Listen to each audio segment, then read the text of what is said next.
సంక్రాంతికి వస్తున్నాం సక్సెస్ తర్వాత వెంకటేష్ మూవీ సెలక్షన్ స్టైలే మారిపోయింది. బిగ్ సక్సెస్ తర్వాత సెలెక్టివ్ గా సినిమాలు చేస్తున్న వెంకీ ఇప్పుడు స్పీడ్ పెంచేశారు.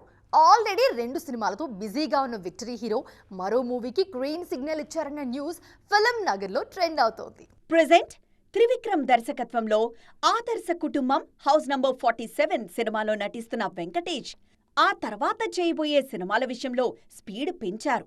సంక్రాంతికొస్తున్నాం తర్వాత లాంగ్ బ్రేక్ తీసుకున్న విక్టరీ హీరో ఆ గ్యాప్ ను కవర్ చేసేలా వరుస సినిమాలు లైన్లో పెడుతున్నారు. ఆదర్శ కుటుంబం సెట్స్ మీదుండగానే అనిల్ రావిపూడి దర్శకత్వంలో మరో మల్టీ స్టారర్ కు గ్రీన్ సిగ్నల్ ఇచ్చారు. కళ్యాణ్ రామ్ తో కలిసి ఒక కమర్షియల్ ఎంటర్టైనర్ లో నటించబోతున్నారు. ఈ సినిమా ఇంకా సెట్స్ మీదకి రాకముందే మరో యంగ్ డైరెక్టర్ కి వెంకీ గ్రీన్ సిగ్నల్ ఇచ్చారన్న టాక్ వినిపిస్తోంది. బింబిసారా ఫేమ్ వశిష్ఠ వెంకీ కోసం కథ సిద్ధం చేసే పనిలో ఉన్నారట.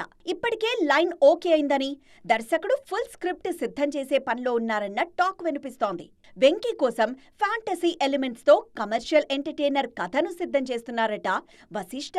బింబిసారా తర్వాత మెగాస్టార్ చిరంజీవి హీరోగా విశ్వంభర సినిమాను రూపొందిస్తున్నారు వశిష్ఠ. ఇప్పటికే షూటింగ్ పూర్తి చేసుకున్న ఈ సినిమా పోస్ట్ ప్రొడక్షన్ కార్యక్రమాలు జరుపుకుంటోంది. ఆ మూవీ రిలీజ్ తర్వాత వెంకీ మూవీకి సంబంధించిన పనులు ప్రారంభమయ్యే ఛాన్స్ ఉంది.